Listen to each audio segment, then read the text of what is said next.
할렐루야! 오늘도 우리에게 주신 말씀에 큰 은혜 받는 시간이 되길 원합니다. 오늘은 그리스도인의 싸움 법칙이라는 제목으로 말씀을 함께 나누려고 합니다. 오늘 시편도 지난번 제가 나눴던 것처럼 동일하게 압살롬으로부터 다윗이 피해서 도망치던 때의 시입니다. 측근들의 배신, 또 아들의 배신. 압살롬은 다윗을 죽이기 위해서 많은 비방을 하고요. 또 속임수로 다른 사람들을 속였습니다. 여기에 대해서 다윗이 자신의 마음을 드러내고 고백하는 시입니다. 다윗 정도는 아니지만 우리의 삶 가운데서도 이런 일들이 있을 수 있죠. 거짓과 비방과 속임수로 인해서 우리의 마음이 연약해질 때가 있습니다. 그럴 때 우리가 어떻게 싸워야 되는가?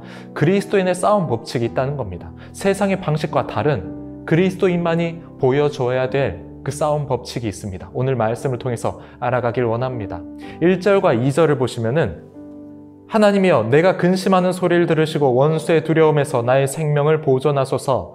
주는 악을 꾀하는 자들의 음모에서 나를 숨겨주시고 악을 행하는 자들의 소동에서 나를 감추어 주소서. 근심하는 소리를 들어주소서. 나를 감추어 주소서. 이렇게 다윗은 고백합니다.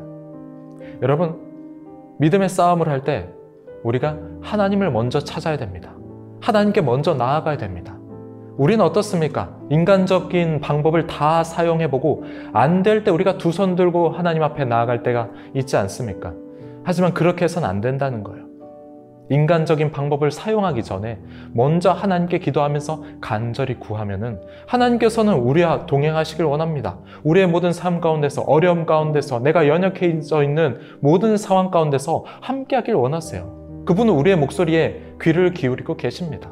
그러니 그리스도인의 이 싸움 법칙, 가장 중요한 시작점은 바로 하나님을 의지하는 것에서부터 우리가 시작해야 된다는 것을 꼭 기억하시길 원합니다. 3절에서 6절까지는 악인들이 싸우는 법칙에 대해서 말해줍니다. 악인들이 어떻게 싸우는가? 3절에서는 악한 자들의 무기가 혀라고 말합니다. 혀를 연마하고 단련해서 남을 쏘는 거예요. 의인들을 쏘는 겁니다. 혀는 굉장히 파괴적인 무기입니다. 다른 사람에 대한 비방과 속임수로서 그 사람의 인생을 아주 무너뜨릴 수 있는 굉장히 파괴적인 혀입니다. 그렇기 때문에 우리가 혀를 잘 사용해야 된다는 거예요. 말을 할 때 주의해서 사용해야 된다는 것입니다. 내가 잘 알아보지도 않고 누군가 타인에게 들은 다른 사람의 모습에 대해서 그런 소문들을 막 아무렇지 않게 낸다는 것은 굉장히 이거는 위험한 부분입니다.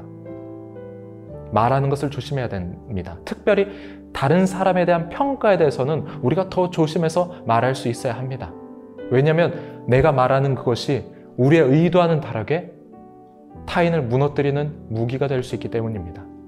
그리고 4절에서는 숨어서는 비밀스럽게 갑자기 공격한다라고 말합니다. 갑자기 타인을 향해서 공격하면서도 전혀 죄책감이 없다라고 말합니다. 이것이 악인들의 법칙입니다. 나에게 유익이 된다면은 다른 사람을 무너뜨리고 밟고 올라서는 것에 대해서 개의치 않는 거예요. 그리고 5절에서는 그들의 싸움 과정을 이렇게 말합니다.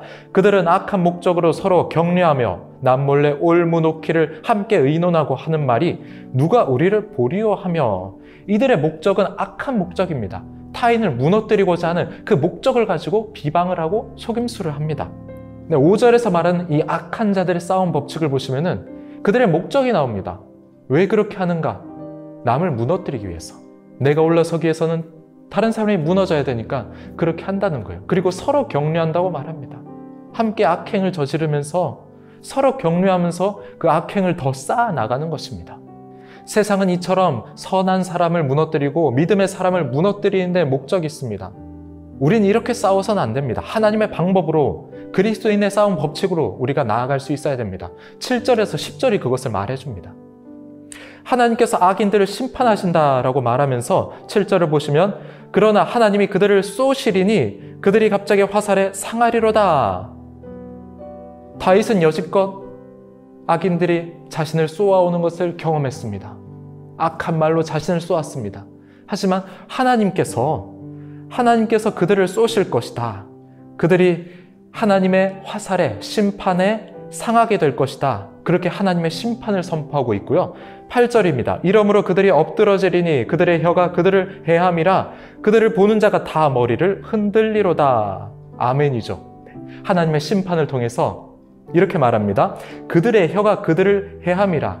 자신들이 속임수로 비방하면서 말했던 모든 것들이 스스로에게 돌아온다는 거예요.